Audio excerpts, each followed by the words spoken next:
Êtes-vous un ou une hypersensible? Bonjour à tous, ici Virginie Manitas, sophrologue. J'aimerais vous parler de ce thème aujourd'hui, de l'hypersensibilité, un thème qui me touche tout particulièrement puisque moi-même je suis hypersensible. Et pendant très longtemps, j'avais du mal avec cette hypersensibilité parce que d'abord je ne l'avais pas reconnue, je ne savais pas ce que c'était. Je me sentais pas très bien parce que je me sentais toujours à l'écart, en décalage, différente des autres, euh, incomprise même, et j'avais tendance à fuir, mais pas de la bonne manière puisque je m'isolais. J'étais dans cette posture de fuite plutôt que de comprendre ce qui arrivait, ce qui m'arrivait. Alors si comme moi vous êtes hypersensible, je vous propose un petit test entre guillemets, pour voir si vous aussi vous avez ces critères-là qui pourraient faire penser aussi à de l'hypersensibilité. Alors, est-ce que, comme moi, vous êtes sensible au bruit? Alors plus particulièrement au brouhaha. Quand dans une réunion, quand il y a du monde, il y a du bruit, il y a voilà, un espèce de bruit comme ça incessant et on n'a qu'une envie, c'est de partir. Eh bien voilà, c'est une caractéristique. Autre chose, est-ce qu'il vous arrive facilement de pleurer devant un film, un dessin animé? Je parle du dessin animé puisque, de toute façon, moi, je pleure devant les deux, hein. Mais voilà, il y a une situation qui me touche tout particulièrement et je vais sentir l'émotion qui va monter et il y a cette sensation de débordement et je vais mettre à pleurer. Et même devant un dessin animé, hein, ou à côté de moi, bah, on ne pleurait pas. Moi si. Également, est-ce que vous êtes sensible aux critiques à tel point que ça va vous blesser? Autre chose, est-ce que vous avez une imagination et une créativité importante, même débordante? Est-ce que vous avez aussi cette sensation de vouloir toucher à tout, de vous intéresser à tout? Et c'est ce qui fait d'ailleurs même que vous commencez quelque chose, mais vous ne la terminez pas. Est-ce que vous avez tendance à prendre les choses à cœur, mais vraiment très à cœur?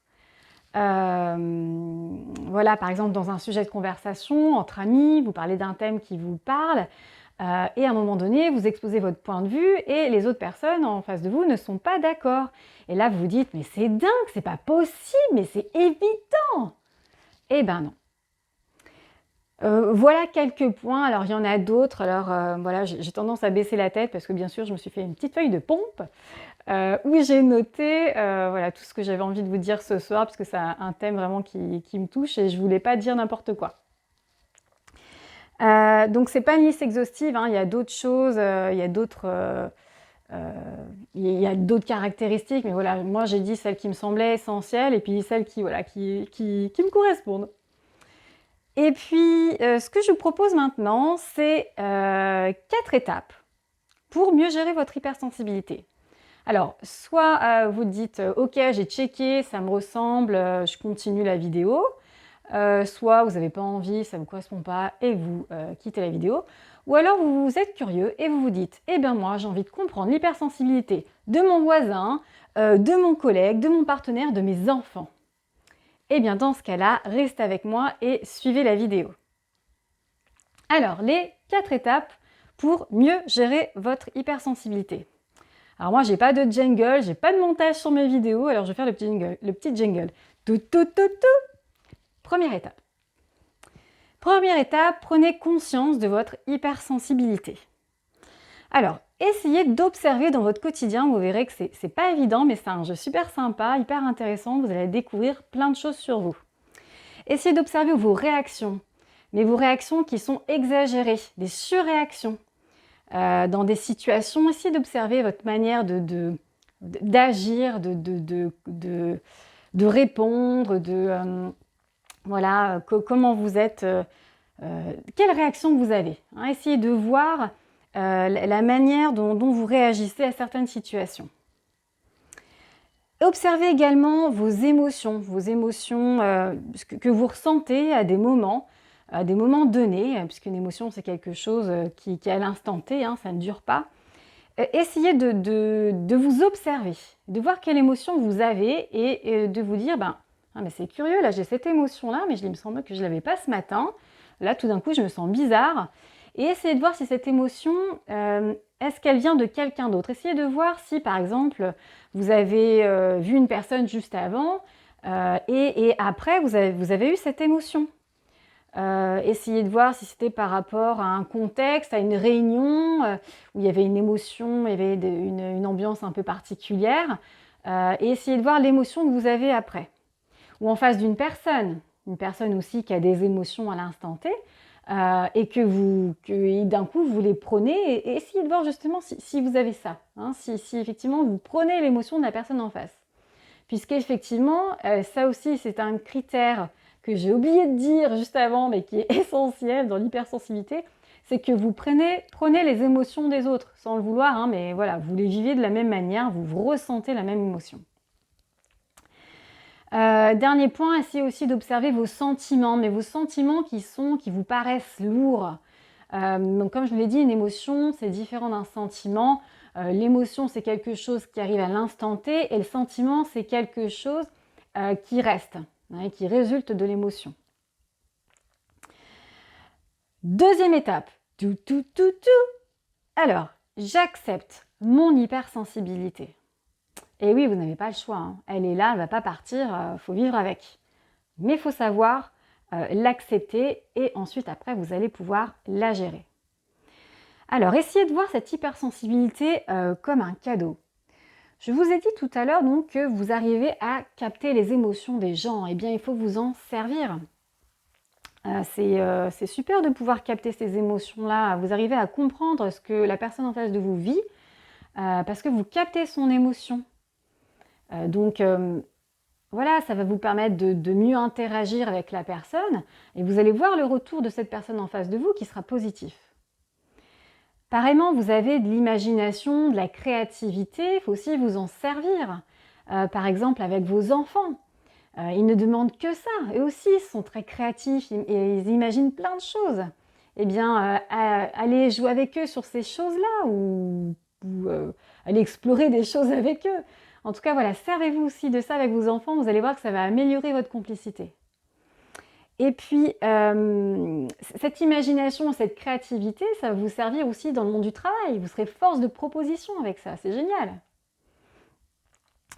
Et l'hypersensibilité, autre point, il n'y a rien de grave, hein, ça n'est pas une maladie, c'est juste un trait de caractéristique que vous possédez, parmi d'autres. Hein. Et dernier point, essayez de comprendre votre hypersensibilité pour mieux l'accepter. Allez vous renseigner, lisez des livres, allez même sur les réseaux, vous avez des groupes sur l'hypersensibilité. Allez également rencontrer des gens qui ont cette hypersensibilité. Vous comprendrez mieux pourquoi vous réagissez comme ça, pourquoi vous avez ces émotions-là soudainement, pourquoi par exemple vous êtes souvent à fleur de peau, par exemple. Et puis vous comprendrez mieux qui vous êtes aussi. Hein. Troisième étape. Maîtrisez votre hypersensibilité. Alors là, je vais vous donner des outils pour maîtriser votre hypersensibilité. Tout d'abord, je vous conseille de vous isoler, mais de la bonne manière, c'est-à-dire de prendre un temps pour vous. Un temps où vous allez pouvoir vous retrouver, vous reconnecter, parce que vous avez accumulé dans la journée plein de stimuli, vous avez et plein d'émotions qui ne vous appartiennent pas en plus. Donc vous avez besoin de vous retrouver, hein. Et de vous ressourcer pour être vous tout simplement. Donc ça peut passer par de la respiration, puis je vous donnerai un exercice tout à l'heure à faire justement. Moi j'aime beaucoup méditer, ça me permet de me recentrer aussi sur ma respiration et vraiment voilà, d'évacuer le trop-plein et vraiment de penser qu'à moi à cet instant. Après, tout le monde n'est pas à l'aise avec la méditation, ou tout simplement on n'aime pas. Donc voilà, je vais vous proposer donc cet exercice que vous essayerez de refaire à la maison. Un exercice donc de sophrologie. Deuxième point, essayez de trouver une activité, un loisir, un hobby qui vous plaît et à faire régulièrement pour justement pouvoir évacuer tout ce que vous avez emmagasiné dans votre journée, dans votre quotidien, dans votre semaine. Essayez de trouver quelque chose qui vous intéresse tout particulièrement pour lâcher, évacuer et vous retrouver. Puis c'est un moment de plaisir. Justement, comme vous aimez toucher à tout, vous avez cette sensibilité-là, justement, vous êtes sensible à plein de choses, essayez une activité telle fois, telle année, l'année d'après, essayez autre chose. Essayez de trouver quelque chose qui vous intéresse, mais vraiment que pour vous, pour sortir du quotidien et de tout ce qui vous stimule trop dans la journée et qui est perturbant et qui peut même être stressant d'ailleurs. Dernier point, donc le fameux exercice de sophrologie dont je vous parlais, axé sur une respiration à 4 temps. Donc je vais vous le montrer, je vais m'éloigner de la caméra. Ah, voilà. Donc un exercice de respiration abdominale. Donc toujours pareil, vous allez vous mettre en situation, donc debout, les pieds en appui au sol, écartés de la largeur du bassin. Ou assis, comme vous préférez, avec toujours les pieds bien en appui au sol. Et vous allez bien relâcher vos bras, les épaules, la tête dans le prolongement de votre colonne vertébrale. Et puis quand vous ferez l'exercice, vous fermerez vos yeux pour être bien à l'écoute de votre corps, à l'écoute de vos ressentis. Alors pour cet exercice, vous pourrez positionner une main sur votre ventre et une main derrière vos lombaires si vous souhaitez, pour bien ressentir les mouvements du ventre, cette amplitude, ou sinon vous mettrez vos mains le long du corps, ça vraiment c'est vous qui voyez. Alors moi j'aime bien positionner une main sur mon ventre et une main derrière mes lombaires. Donc pour cet exercice, vous allez simplement inspirer en gonflant votre ventre sur 4 temps, donc en comptant 4 dans votre tête. Puis vous allez retenir votre respiration pendant également 4 temps. Puis souffler par la bouche en comptant également 4 dans votre tête. Alors, je vais le faire avec vous en comptant à voix haute. Puis on le refera les yeux fermés et je compterai dans ma tête pour que vous puissiez voir les inspirations et les expirations. On y va. Vous allez prendre une bonne inspiration en comptant donc 4. 1, 2, 3, 4. Donc mon ventre se gonfle. Je retiens ma respiration. 1, 2, 3, 4. Puis je souffle par la bouche. 1, 2, 3, 4. Mon ventre est dégonflé. On va refaire pareil en fermant les yeux et il faudra faire cet enchaînement 3 fois. Allez-y, reprenez votre position, installez-vous bien, confortablement, sans tension et fermez vos yeux. Et on y va. Prenez une profonde inspiration en gonflant votre ventre et en comptant 4 dans votre tête.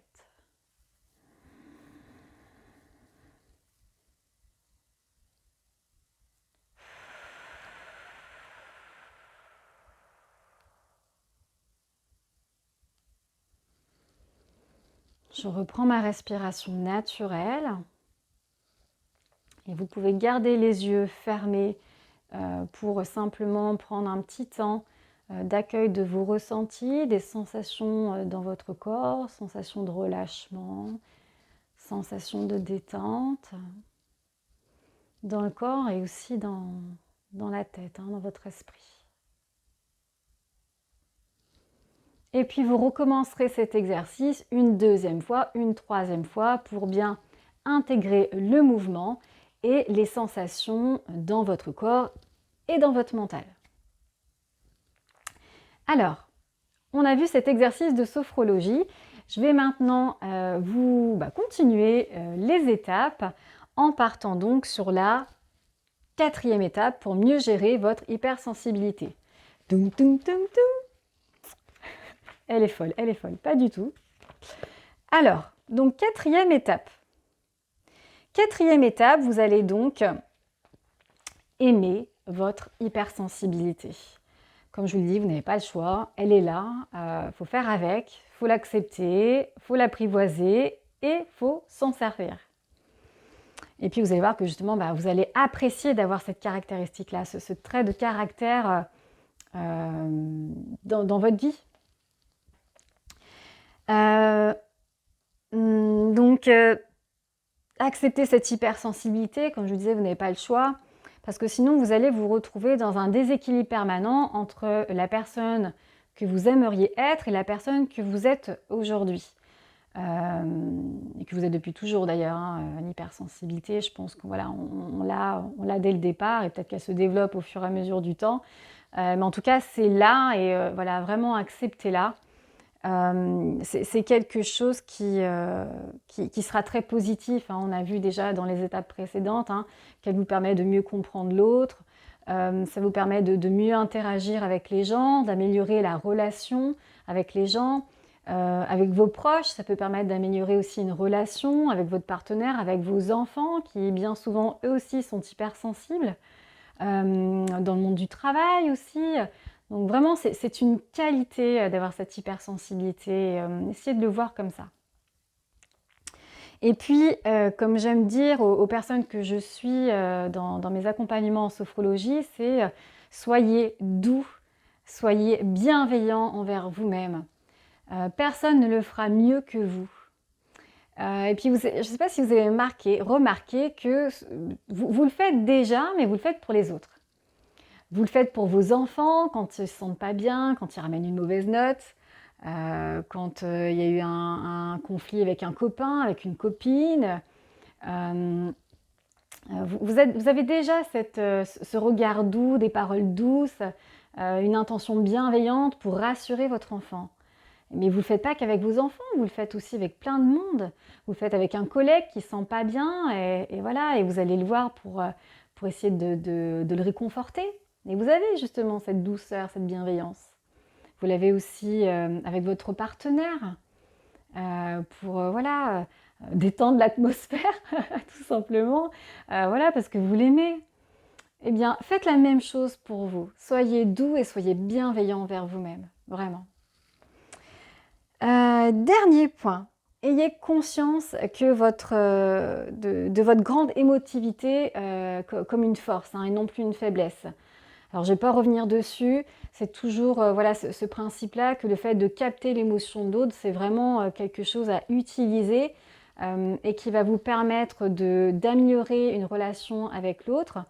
Voilà, pour avoir un exemple un petit peu plus précis, par exemple, vous allez être avec quelqu'un en face qui ressent de la tristesse et vous allez le voir et vous allez pouvoir avoir justement ce regard bienveillant, ce regard juste vers la personne. Vous allez l'écouter, vous allez avoir une attention particulière que d'autres n'auront pas.